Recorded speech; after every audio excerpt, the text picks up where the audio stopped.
And the bigger question is, what are some of the solutions that we can impose to help prevent these people from ever getting onto the force, And so I want to spend a little bit of time today talking about some solutions.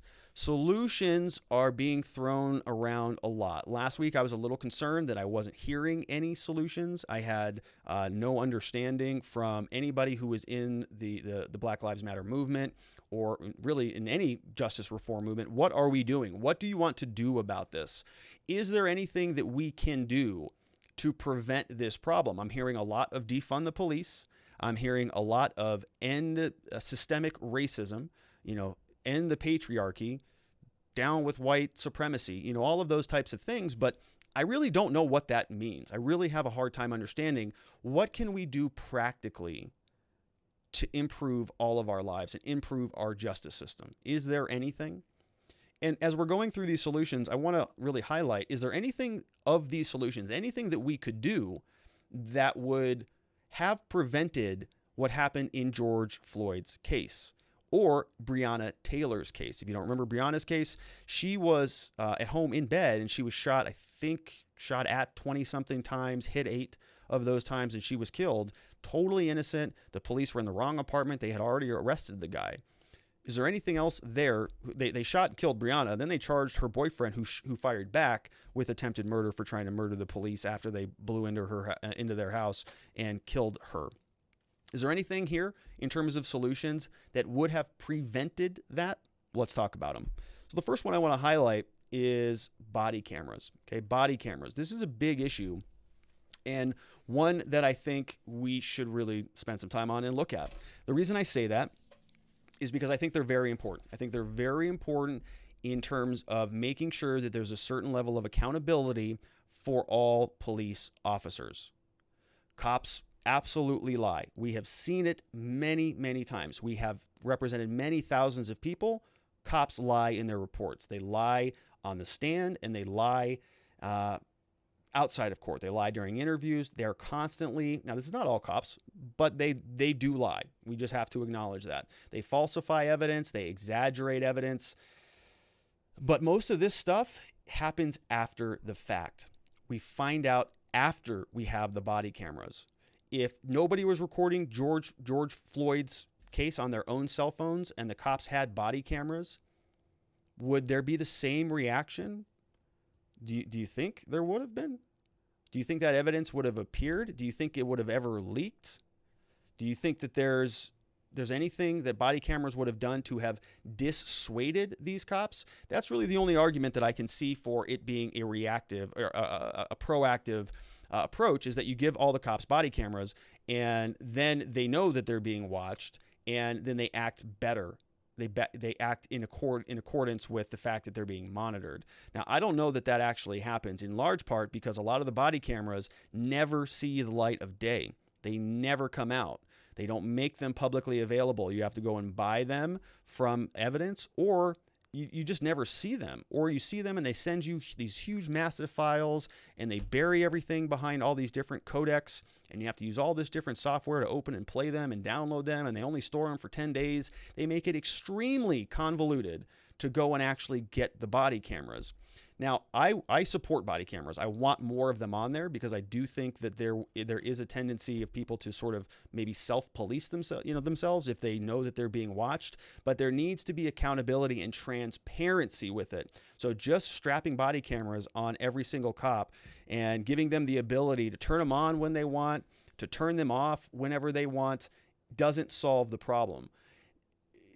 When we talk about defunding the police, if we're going to do anything with funding, I would be open to funding more body cameras, more head version body cameras that tie into the glasses or the axon on the chest. Either one of those for every single cop who ever is given access to a badge and a gun. They need to have their stuff monitored. It needs to be publicly accessible, and it needs to be available for defendants and defense attorneys to do audits and monitor these police. My understanding is, I don't know this, but there are still large swaths of police agencies across the country that don't have body cameras. Just don't have them. Why? Why not? Every single phone has a camera on it. Every single tablet, computer, everybody's got cameras. Storage is cheap. Battery life is good. There's no reason they can't have these body cameras on.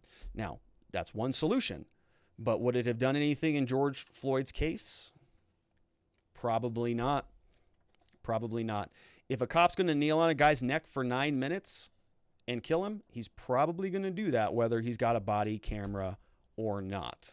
Now, that being said, I would highly encourage, body cameras on every single cop. There have been many situations when it comes to body cameras where we have gotten cases outright dismissed as a result of the body cameras. Cops will write one set of facts according to their reports. And this is not a joke. We've done this. I've personally done this. Cops will write one set of reports in their narrative. They'll say, X, Y, and Z did this, this, this, and this, and this, and this. We get it. We take it into the prosecutor. We say, hey, our client's version of this story is totally different. Your cop said this happened. Our client says this happened. They say, well, we're going to trust the cops. We say, okay, cool. Well, did they have a body camera on? Yep, they had a body camera. Okay, we'd like to see that. Have you watched it, Mr. Prosecutor, by the way? No, they have never. They don't watch them. They don't watch them most of the time because there's too many cases. There's too many of them. They don't have any interest in watching them. The police will write their report, usually a couple pages on small cases, massive pages on bigger cases. But the prosecutors just read the report and they trust that the officers are doing what they say they will do. Well, we get the body cameras. We take it back to our office. We review it. There have been many, many times when I have taken my Surface, my Microsoft Surface, put the video on there, and taken it into a prosecutor's office and said, hey, you have to watch this because the video that you're going to see here from your cop contradicts everything that they put in their report. And they say, fine. And you have to physically hold it. You have to hold the thing and you have to have it queued up and ready to go. And you have to say, here, watch. Then they'll watch it. Then they'll say, you're right. Then we'll get a decision on a dismissal or an amendment or whatever the reduction in the charges. That's how difficult it is to get many of these people to actually review the evidence from their own officers. Now, not every time. Sometimes you just send an email to a prosecutor and they say, sure, I'll take a look at that. But by and large, they are not watching these things. It's up to the defense attorney or our clients or people without an attorney to get and review these things. So we need to streamline that process. It's a massive problem for getting and accessing these things. Many cops don't even have them. They should have head cams, body cams, dash cams, everything, no secret cell phones that they're texting people back and forth on. We want to know what the communication is. We want to hold them accountable. That's what I have to say about body cameras. Now, let's talk about some other solutions. So another good one that I have seen floating around, I think it's very good. I'm not discounting these types of claims or these types of reforms, but we want to ask the question when we are thinking about what we want to implement or how we're going to implement them. Would it have done anything in George Floyd's case or any of these other cases where people are getting killed by the cops?